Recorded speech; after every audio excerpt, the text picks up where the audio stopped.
Hello everyone, welcome back to my another day vlog guys. ಏನು ಗೊತ್ತಾ, ಇವತ್ತಿನ ವ್ಲಾಗಲ್ಲಿ ನಾವು ಶೃಂಗೇರಿಗೆ ಹೋಗ್ತಾ ಇದ್ದೀವಿ. ಅದು ತುಂಬ ಸಡನ್ ಪ್ಲ್ಯಾನ್ ಆಯಿತು.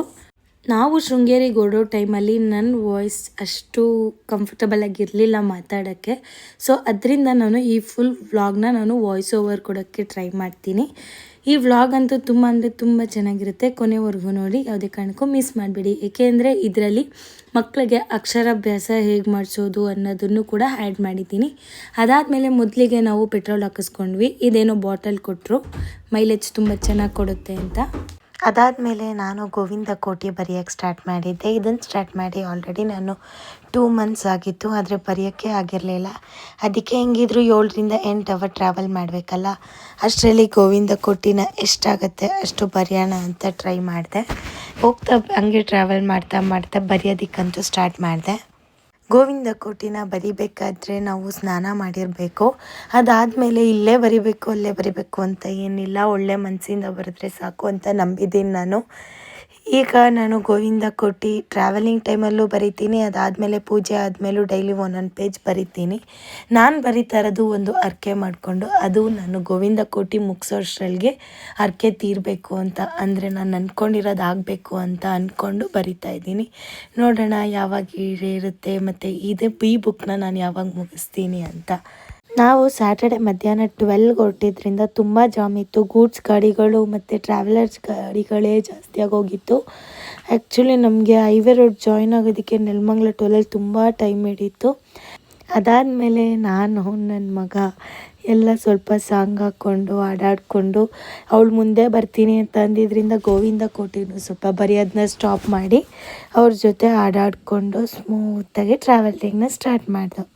ನಮ್ಮ ಮನೆಯವ್ರಿಗೆ ಕ್ಯಾಮ್ರಾದಲ್ಲಿ ಬರೋದು ಅಷ್ಟೊಂದು ಇಷ್ಟ ಆಗಲ್ಲ, ಸೊ ಅದಕ್ಕೆ ಅವ್ರನ್ನ ಯಾವಾಗಲೂ ಹೈಡ್ ಮಾಡಿಟ್ಟಿರ್ತೀನಿ.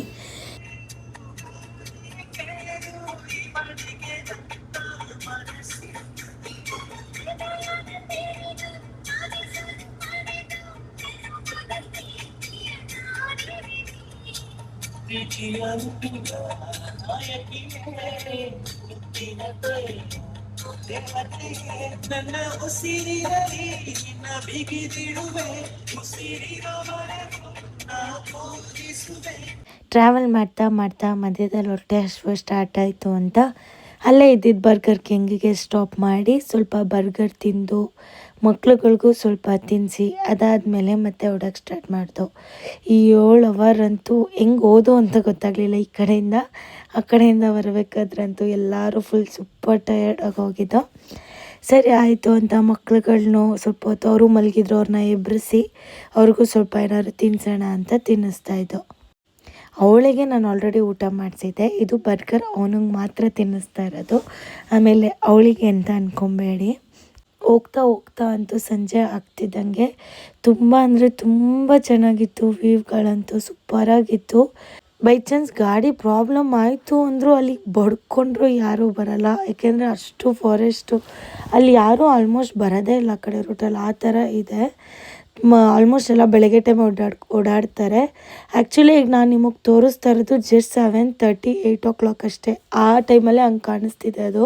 ಆದರೆ ರೋಡ್ ಮಾತ್ರ ತುಂಬ ಅಂದರೆ ತುಂಬ ವರ್ಸ್ಟ್ ಕಂಡೀಷನಲ್ಲಿತ್ತು, ಮತ್ತು ನೆಟ್ವರ್ಕ್ ಕೂಡ ಇರಲ್ಲ. ನಿಮ್ಗೇನಾದರೂ ಆ ಕಡೆ ಸೈಡ್ ಹೋಗಬೇಕು, ಹೊಸ ರೂಟ್ ಗೊತ್ತಿಲ್ಲ ಅಂತ ಅಂದರೆ ಬೆಟರ್ ನೀವು ಗೂಗಲ್ ಮ್ಯಾಪ್ನ ಫಸ್ಟೇ ಡೌನ್ಲೋಡ್ ಮಾಡಿಟ್ಕೊಳ್ಳಿ. ಸೊ ದಟ್ ನೆಟ್ವರ್ಕ್ ಇಲ್ಲ ಅಂದರೂ ನಿಮಗೆ ತೋರಿಸುತ್ತೆ ಯಾವ ರೋಡ್ ಯಾವ ಕಡೆ ಇದೆ ಅನ್ನೋದು ಕಾಣಿಸಲ್ಲ, ಯಾಕೆಂದರೆ ಫುಲ್ಲು ಟ್ರೀಸ್ ಇದೆ, ಅದ್ರ ಮಧ್ಯೆ ಹೋಗಬೇಕು. ತುಂಬ ಆಲ್ಮೋಸ್ಟ್ ಕನ್ಫ್ಯೂಷನ್ನೇ ಆಗುತ್ತೆ. ಸೊ ಅದರಿಂದ ನೀವು ಬೆಟರ್ ಡೌನ್ಲೋಡ್ ಮಾಡಿಕೊಂಡು ನೆಟ್ವರ್ಕ್ ಇರೋ ಜಾಗದಲ್ಲೇ ಡೌನ್ಲೋಡ್ ಮಾಡ್ಕೊಂಡು ಹೋಗಿ. ನೆಟ್ವರ್ಕ್ ಅಂತೂ ಕಂಪ್ಲೀಟ್ ಝೀರೋ ಇರುತ್ತೆ. ನಿಮಗೆ ರೋಡ್ದು ಕ್ಲಿಪ್ಪಿಂಗ್ಸ್ ಹಾಕ್ತೀನಿ ನೋಡಿ ಯಾವ ಥರ ಇದೆ ಅಂತ. ಫುಲ್ಲು ಅಷ್ಟು ವರ್ಸ್ಟ್ ಕಂಡೀಷನಲ್ಲಿದೆ ರೋಡ್ ಮಾತ್ರ. ನಾವು ಅಂದ್ಕೊಂಡ್ವಿ ನಾವೇನೋ ರೂಟ್ ಮಿಸ್ ಆಗಿರೋದಕ್ಕೆ ಈ ಥರ ಇದೆ ಅಂತ. ಇನ್ಫ್ಯಾಕ್ಟ್ ಬಸ್ಗಳು ಇದೇ ದಾರಿಲಿ ಹೋಗೋದು. ಆವಾಗಲೇ ಗೊತ್ತಾಗಿದ್ದು ಇದೇ ಶೃಂಗೇರಿಗೆ ಹೋಗೋ ದಾರಿ, ಈ ರೋಡ್ಗಳೇ ಈ ಥರ ಆಗಿದೆ ಅಂತ ಅಂದ್ಬಿಟ್ಟು. ಅದಾದಮೇಲಂತೂ 8:30 ಆಗ್ತಿದ್ದಂಗೆ ಫುಲ್ಲು ಸ್ನೋಗಳು ಸ್ಟಾರ್ಟ್ ಆಗಿತ್ತು. ರೋಡೇ ಕಾಣಿಸ್ತಾ ಇರಲಿಲ್ಲ. ಅಟ್ಲೀಸ್ಟ್ ಫೋನಲ್ಲಾದರೂ ಸ್ವಲ್ಪ ಕ್ಲಿಯರಾಗಿ ಕಾಣಿಸ್ತಿದೆ, ಡೈರೆಕ್ಟಾಗಿ ನೋಡೋಕ್ಕಂತೂ ಏನೂ ಕಾಣಿಸ್ತಾ ಇರಲಿಲ್ಲ. ಗಾಡಿಗಳು ಪಾಸ್ ಆಗೋದು ಗೊತ್ತಾಗಲ್ಲ, ಸಡನ್ನಾಗಿ ಲೈಟ್ ಬಂದಾಗಲೇ ಗೊತ್ತಾಗ್ತಿದ್ದು ವೆಹಿಕಲ್ ಬರ್ತಾಯಿದೆ ಅಂತ. ಅಷ್ಟು ಸ್ನೋ ಇತ್ತು. ನಾವು ಹೋಗಿದ್ದಿದ್ದು ರೈನಿ ಮೂಮೆಂಟಲ್ಲಿ ಹೋಗಿದ್ದಕ್ಕೆ ಆ್ಯಕ್ಚುಲಿ ಮಾನ್ಸೂನ್ ಸೀಸನ್ ಅಲ್ವಾ ಇದು.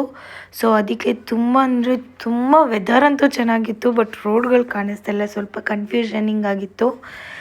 ತುಂಬ ಅಂದರೆ ತುಂಬ ಸ್ನೋ ಇದೆ, ಏನೂ ಕಾಣಿಸ್ತಾ ಇರಲಿಲ್ಲ ಅಷ್ಟು, ಬಟ್ ಚೆನ್ನಾಗಿತ್ತು ಒಂಥರ ವೆದರ್. ಇದರಲ್ಲಿ ಹೋಗಿದ್ದು ಒಂಥರ ಡ್ರೀಮಿ ಫೀಲ್ ಥರ ಚೆನ್ನಾಗಿತ್ತು. ಆ್ಯಕ್ಚುಲಿ ನಮಗೆ ಚೆನ್ನಾಗಿರುತ್ತೆ, ಪಾಪ ಡ್ರೈವ್ ಮಾಡೋರ್ಗಂತೂ ಎಷ್ಟು ರಿಸ್ಕ್ ಇತ್ತು ಅಂದರೆ ಅಷ್ಟೇ ರಿಸ್ಕ್ ಇತ್ತು. ರಿಸ್ಕ್ ತೊಗೊಂಡು ಪಾಪ ಡ್ರೈವ್ ಮಾಡಬೇಕಿತ್ತು ಅವರು. ಅದಾದಮೇಲೆ ನಾವು ಶೃಂಗೇರಿಗೆ 12ಗೆ ರೀಚ್ ಆದೋ. ಆ್ಯಕ್ಚುಲಿ ಅಲ್ಲಿ ರೂಮ್ ಮಾಡೋದಕ್ಕೆ ಅಂತ ಹೋದೋ. ಅವರು ಪಾರ್ಕಿಂಗ್ ಇದೆ ಅಂತ ಬೋರ್ಡ್ ಹಾಕಿದ್ರು. ಪಾರ್ಕಿಂಗ್ ಇದೆ ಅಂದರೆ ಎಲ್ಲಿ ಅಂದರೆ ಅವ್ರು ಈ ಪ್ಲೇಸ್ ತೋರಿಸಿದ್ರು. ಆ್ಯಕ್ಚುಲಿ ಇದೆಲ್ಲ ಪಾರ್ಕಿಂಗ್ ಅಂತೆ, ಅಷ್ಟು ನೀರು ತುಂಬಿಟ್ಟಿತ್ತು.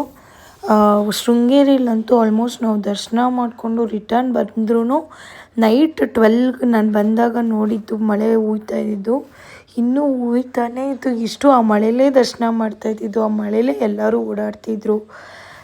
ಮಳೆಯಲ್ಲೇ ಆಲ್ಮೋಸ್ಟ್ ಎಲ್ಲ ನಾವು ದರ್ಶನ ಮಾಡಿದ್ದು. ಬಟ್ ಅದು ಒಂಥರ ವ್ಯೂ ಚೆನ್ನಾಗಿತ್ತು ದೇವಸ್ಥಾನದಲ್ಲಿ.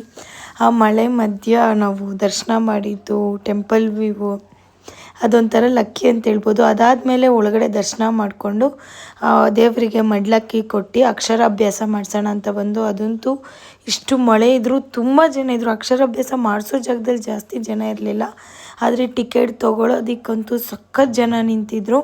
ಅದಾದಮೇಲೆ ಸರಿ ಅಂತ ನಾವು ಆನ್ಲೈನಲ್ಲೇ ಟಿಕೆಟ್ ಬುಕ್ ಮಾಡಿಕೊಂಡು ಅಕ್ಷರಾಭ್ಯಾಸ ಮಾಡಿಸೋಣ ಅಂತ ಹೋದೋ. ಇವರಿಬ್ರಿಗೆ ಅಕ್ಷರಾಭ್ಯಾಸ ಮಾಡಿಸೋಷ್ಟ್ರಲ್ಲಂತೂ ಸಾಕಾಗೋಯ್ತು. ಆ್ಯಕ್ಚುಲಿ ಅವ್ನು ಹೆಂಗೋ ಚೆನ್ನಾಗಿ ಮಾಡ್ದೆ ಅಕ್ಷರಾಭ್ಯಾಸ, ಇವಳಿಗೆ ಸುಮ್ಮನೆ ಈಗ ಅವ್ನು ಮಾಡ್ಬೇಕಾದ್ರೆ ಇವಳು ಸುಮ್ಮನೆ ಇರ್ತಾಳಲ್ಲ ಅಂತ ನಾವು ತೊಗೊಂಡು ಟ್ರೈ ಮಾಡಿದ್ದು. ಇವಳ್ದು ಅಕ್ಷರಾಭ್ಯಾಸ ಹೋಗಿ ಅದು ಅಕ್ಕಿ ಅಭ್ಯಾಸ ಆಗೋಯ್ತು, ಅಕ್ಕಿ ತಿನ್ನೋ ಅಭ್ಯಾಸ. ಅವಳು ಅಕ್ಕಿ ತಿಂದಿದ್ದೆ ಜಾಸ್ತಿ ಅಕ್ಷರಾಭ್ಯಾಸ ಮಾಡಿದ್ದಕ್ಕಿಂತ. ಇಲ್ಲಿ ಅಕ್ಷರಾಭ್ಯಾಸ ಮಾಡೋದ್ರಿಂದ ಮಕ್ಕಳಿಗೆ ವಿದ್ಯಾ ಬುದ್ಧಿ ಎಲ್ಲ ಚೆನ್ನಾಗಿ ಬರುತ್ತೆ ಅನ್ನೋದೊಂದು ನಂಬಿಕೆ. ಸೊ ಅದರಿಂದ ನಮ್ಮ ಅಮ್ಮಂಗೆ ಆಸೆ ಆಗಿತ್ತಿದ್ದು ಆ್ಯಕ್ಚುಲಿ ನಮಗೆ ಮಾಡಿಸ್ಬೇಕು ಅಂತ. ನನ್ನನ್ನು ಕರ್ಕೊಂಡು ಹೋಗೋಕ್ಕಾಗಿರಲಿಲ್ಲ ಅಂತ ಅವ್ರು ಯಾವಾಗಲೂ ಹೇಳ್ತಿದ್ರು. ಸೊ ಅದಕ್ಕೆ ನಾನು ಅವ್ರ ಆಸೆ ಈಡೇರಿಸೋಣ ಅಂತ ನಾನು ನನ್ನ ಮಕ್ಳನ್ನ ಕರ್ಕೊಂಡೋಗಿ ಅಕ್ಷರಾಭ್ಯಾಸ ಮಾಡಿಸ್ತಾ ಇದ್ದೆ. ಅಲ್ಲಿ ಏನಿಲ್ಲ, ಜಸ್ಟ್ 500 ಕೊಟ್ಬಿಟ್ಟು ಟಿಕೆಟ್ ತೊಗೊಂಡ್ರೆ ನಿಮಗೆ ಸ್ಲೇಟು, ಚಾಪೀಸ್ ಮತ್ತು ಒಂದು ಪ್ಲೇಟಲ್ಲಿ ಅಕ್ಕಿ ಅರ್ಶಿನದ ಕೊಂಬು ಕೊಡ್ತಾರೆ. ಅದಾದಮೇಲೆ ಕೆಲವು ಶ್ಲೋಕಗಳನ್ನ ಹೇಳ್ಕೊಡ್ತಾರೆ. ಅದನ್ನು ಮಕ್ಳ ಕೈಲಿ ಆದಷ್ಟು ಮಕ್ಳ ಕೈಲಿ ಹೇಳ್ಸೋಕ್ಕೆ ಪ್ರಯತ್ನ ಮಾಡಿ. ಮಕ್ಕಳಿಗೆ ಹೇಳೋಕ್ಕಾಗ್ತಿಲ್ಲ ಅಂತ ಅಂದರೆ ನೀವು ಕೂಡ ಹೇಳ್ಬೋದು. ಮತ್ತು ನೀವೇ ಅಲ್ಲಿ ಬೇಡ್ಕೊಂಬಂದ್ರೂ ಅದು ಈಡೇರುತ್ತೆ. ಮಕ್ಕಳಿಗೆ ಬೇಡ್ಕೊಳ್ಳೋದಕ್ಕೆ ಇನ್ನೂ ಚಿಕ್ಕ ವಯಸ್ಸಲ್ವ, ಸೊ ಅದಕ್ಕೆ ನೀವೇ ಬೇಡ್ಕೊಂಡು ಶ್ಲೋಕಗಳು ಅವ್ರು ಏನೇನು ಹೇಳ್ಕೊಡ್ತಾರೆ ಅದನ್ನೆಲ್ಲ ಹೇಳಿ, ಅವ್ರು ಹೇಳೋದನ್ನು ಅಕ್ಕಿಲಿ ಒಂದು ಸತಿ ಬರೆಸ್ತಾರೆ, ಅರ್ಶಿನದ ಕೊಂಬಿಟ್ಕೊಂಡು. ಅದಾದಮೇಲೆ ಸ್ಲೇಟಲ್ಲಿ ಒಂದು ಸತಿ ಬರೆಸ್ತಾರೆ. ಆ್ಯಕ್ಚುಲಿ ತುಂಬ ಅಂದರೆ ತುಂಬ ಚೆನ್ನಾಗಿರುತ್ತೆ. ಮಕ್ಕಳಂತೂ ಚೆನ್ನಾಗಿ ಬರೀತಾರೆ. ನಾವೇನಾದರೂ 3 ವರ್ಷದ ಮೇಲೆ ಕರ್ಕೊಂಡೋದ್ರೆ ಚೆನ್ನಾಗಿ ಬರೀತಾರೆ. ಅಲ್ಲಿ ಬಂದಿದ್ದ ಮಕ್ಳುಗಳು ಅಷ್ಟು 2 ವರ್ಷ 2 ವರ್ಷದ ಕೆಳಗಡೆ ಈ ಥರ ಬಂದಿರೋ ಮಕ್ಳುಗಳೆಲ್ಲ ಯಾರೂ ಬರೀಲೇ ಇಲ್ಲ. ಆಲ್ಮೋಸ್ಟ್ ಅವ್ರ ಅಪ್ಪ ಅಮ್ಮಂದಿರೇ ಬರ್ತಿದ್ದು ಜಾಸ್ತಿ. ಆದಷ್ಟು ಅಕ್ಷರಾಭ್ಯಾಸನ 3-3.5 ವರ್ಷದ ಮೇಲೆ ಮಾಡಿಸಿ. ಅದರಿಂದ ನೀವು ಮಾಡಿಸಿದ್ದಕ್ಕೂ ಒಂದು ಫಲ ಅಂತ ಸಿಗುತ್ತೆ. ಮಕ್ಕಳಿಗೆ ಸ್ಕೂಲಿಗೆ ಸೇರಿಸ್ತೀರಲ್ಲ, ಸ್ಕೂಲಿಗೆ ಸೇರಿಸಿ 1-2 ಮಂತ್ಸ್ ಆದಮೇಲೆ ಮಾಡಿಸಿ. ಏಕೆಂದರೆ ಅವ್ರಿಗೆ ಪೆನ್ಸಿಲ್ ಹ್ಯಾಂಡಲಿಂಗ್ ಬಂದಿರುತ್ತೆ ಮತ್ತು ಚಾಪೀಸ್ ಇಟ್ಕೊಳ್ಳೋಕ್ಕೂ ಬರುತ್ತೆ. ಆವಾಗ ನೀವು ಬರ್ಸೋದಕ್ಕೂ ತುಂಬ ಅಂದರೆ ತುಂಬ ಈಸಿ ಆಗುತ್ತೆ. ಇಲ್ಲಿಂದ ಅಷ್ಟು ದೂರ ಕಷ್ಟಪಟ್ಟು ಹೋಗಿ ಅವ್ರು ಮಾಡೋಕ್ಕಾಗದೆ ನಾವೇ ಮಾಡಿ ಬರಬೇಕು ಅಂತಂದರೆ ನಮಗೂ ಅದು ಸಮಾಧಾನ ಇರಲ್ಲ. ನೀವು ನೋಡ್ಬೋದು ವಿಡಿಯೋದಲ್ಲಿ ಎಷ್ಟೆಷ್ಟು ಕಾಟ ಕೊಡ್ತಾಳೆ ಅಕ್ಷರಾಭ್ಯಾಸ ಮಾಡಿಸೋದಕ್ಕೆ ಅಂದರೆ ಅಪ್ಪ ಸಾಕು ಮಾಡಿಬಿಡ್ತಾಳೆ. ಆಮೇಲೆ ಸರಿ ಅಂತ ನಾವು ಅಲ್ಲೇ ದರ್ಶನ ಮುಗಿಸ್ಕೊಂಡು ಶೃಂಗೇರಿಲೆಲ್ಲ ಮುಗಿಸಿ, ನಮ್ಮ ಮನೆಯವರು ಹೊರ್ನಾಡು ಯಾವತ್ತೂ ನೋಡಿಲ್ಲ ಅಂತ ಅಂದರು. ಸೊ ಅದಕ್ಕೆ ಹೊರ್ನಾಡಲ್ಲಿ ದರ್ಶನ ಮಾಡೋಣ ಅಂತ ಅಂದ್ಬಿಟ್ಟು ಹೊರ್ನಾಡು ಕಡೆ ಹೊರಡ್ತಾಯಿದ್ದೀವಿ. ನನ್ನ ಪ್ರಕಾರ ಈ ವಿಡಿಯೋ ತುಂಬ ಅಂದರೆ ತುಂಬ ಲೇಟಾಗಿ ಅಪ್ಲೋಡ್ ಆಗುತ್ತೆ. ಯಾಕೆ ಅಂತ ಅಂದರೆ ವಿಡಿಯೋ ಮಾಡಬೇಕಾದ್ರೆ ನಾನು ಯಾವುದೇ ವಾಯ್ಸ್ ಕೊಟ್ಟು ಮಾಡಿಲ್ವಲ್ಲ, ಮನೆಗೆ ಹೋಗಿ ಎಡಿಟ್ ಮಾಡಿ ತಿರ್ಗಾ ವಾಯ್ಸ್ ಓವರ್ ಕೊಡೋದ್ರಿಂದ ಇದು ಸ್ವಲ್ಪ ಲಾಂಗ್ ಪ್ರೊಸೀಜರ್ಸ್ ಇರುತ್ತೆ. ಸೊ ಅದರಿಂದ ಈ ವಿಡಿಯೋ ಲೇಟಾಗಿ ಅಪ್ಲೋಡ್ ಮಾಡ್ತಾಯಿದ್ದೀನಿ. ಅದಾದಮೇಲೆ ನಾವು ಅನ್ನಪೂರ್ಣೇಶ್ವರಿ ಕಡೆ ಹೋದ್ವಿ. ಆ್ಯಕ್ಚುಲಿ ನಾವು ಅಲ್ಲಿ ಹೋದಾಗಲೇ ನ್ಯೂಸ್ ಬರ್ತಾನೆ ಇತ್ತು, ಧರ್ಮಸ್ಥಳದ ಕಡೆ ಯಾರೂ ಹೋಗಬೇಡಿ, ತುಂಬ ಅಂದರೆ ತುಂಬ ರೋಡ್ ಹಾಳಾಗಿದೆ, ಯಾರೂ ಬರಲೇಬೇಡಿ, ಅಲ್ಲಿ ಹೋಗಿರೋರು ಅಷ್ಟೇ ಸೇಫಾಗಿ ಬನ್ನಿ, ಇಲ್ಲ ಅಲ್ಲೇ ಸ್ಟೇ ಮಾಡಿ ಬರೋಕ್ಕೆ ಟ್ರೈ ಮಾಡಿ ಅಂತ. Actually Bengaluru to Dharmasthala road ಏನೂ ಪ್ರಾಬ್ಲಮ್ ಇಲ್ಲ, ಚೆನ್ನಾಗೇ ಇತ್ತು. ಏಕೆಂದರೆ ಬೇರೆ ಕಡೆಯಿಂದ ಬರೋರಿಗೆ ಸ್ವಲ್ಪ ಪ್ರಾಬ್ಲಮ್ಗಳಾಗಿದೆ. ಬಟ್ ಅವತ್ತಿನ ದಿನನೇ ತುಂಬ ಜನ ಬೆಂಗಳೂರಿಂದ ಬಂದು ದರ್ಶನ ಮಾಡಿರೋರು ಇದ್ದಾರೆ, ಧರ್ಮಸ್ಥಳದಿಂದ ಬ್ಯಾಂಗ್ಳೂರ್ಗೆ ಹೋಗಿರೋರು ಇದ್ದರು. ಯಾರಿಗೂ ಏನೂ ಆಗಿರಲಿಲ್ಲ. ರೋಡು ಅಷ್ಟೇ ತುಂಬ ಚೆನ್ನಾಗಿತ್ತು. ಬಟ್ ನ್ಯೂಸ್ ಮಾತ್ರ ಆ ಥರ ಬರ್ತಾನೆ ಇತ್ತು. ನಾವು ಹೆದ್ರುಕೊಂಡಿದ್ದು ಫಸ್ಟು ಹೋಗ್ಬೇಕಾದ್ರೆ. ನೋಡೋಣ ಅಂತ ಸುಮ್ಮನೆ ದೇವ್ರ ಮೇಲೆ ಭಾರ ಹಾಕೋದ್ವಿ. ಬಟ್ ಏನೂ ಆಗಿರಲಿಲ್ಲ road. But Sringeri to Horanadu ಇತ್ತಲ್ಲ, ಅದೊಂದು ಸ್ವಲ್ಪ ರೋಡ್ ಚೆನ್ನಾಗಿರಲಿಲ್ಲ. ಆ್ಯಕ್ಚುಲಿ ಎಸ್ಟೇಟ್ಗಳ ಮಧ್ಯೆ ಹೋಗಬೇಕಿತ್ತು. ಎಸ್ಟೇಟ್ಗಳ ಮಧ್ಯೆ ಹೋಗೋದು ಒಂಥರ ಚೆನ್ನಾಗಿತ್ತು. ಬಟ್ ಅವರು ರೋಡಂತೂ ತುಂಬ ಅಂದರೆ ತುಂಬ ಕಮ್ಮಿ ಸ್ಪೇಸಲ್ಲಿ ಮಾಡಿದರು.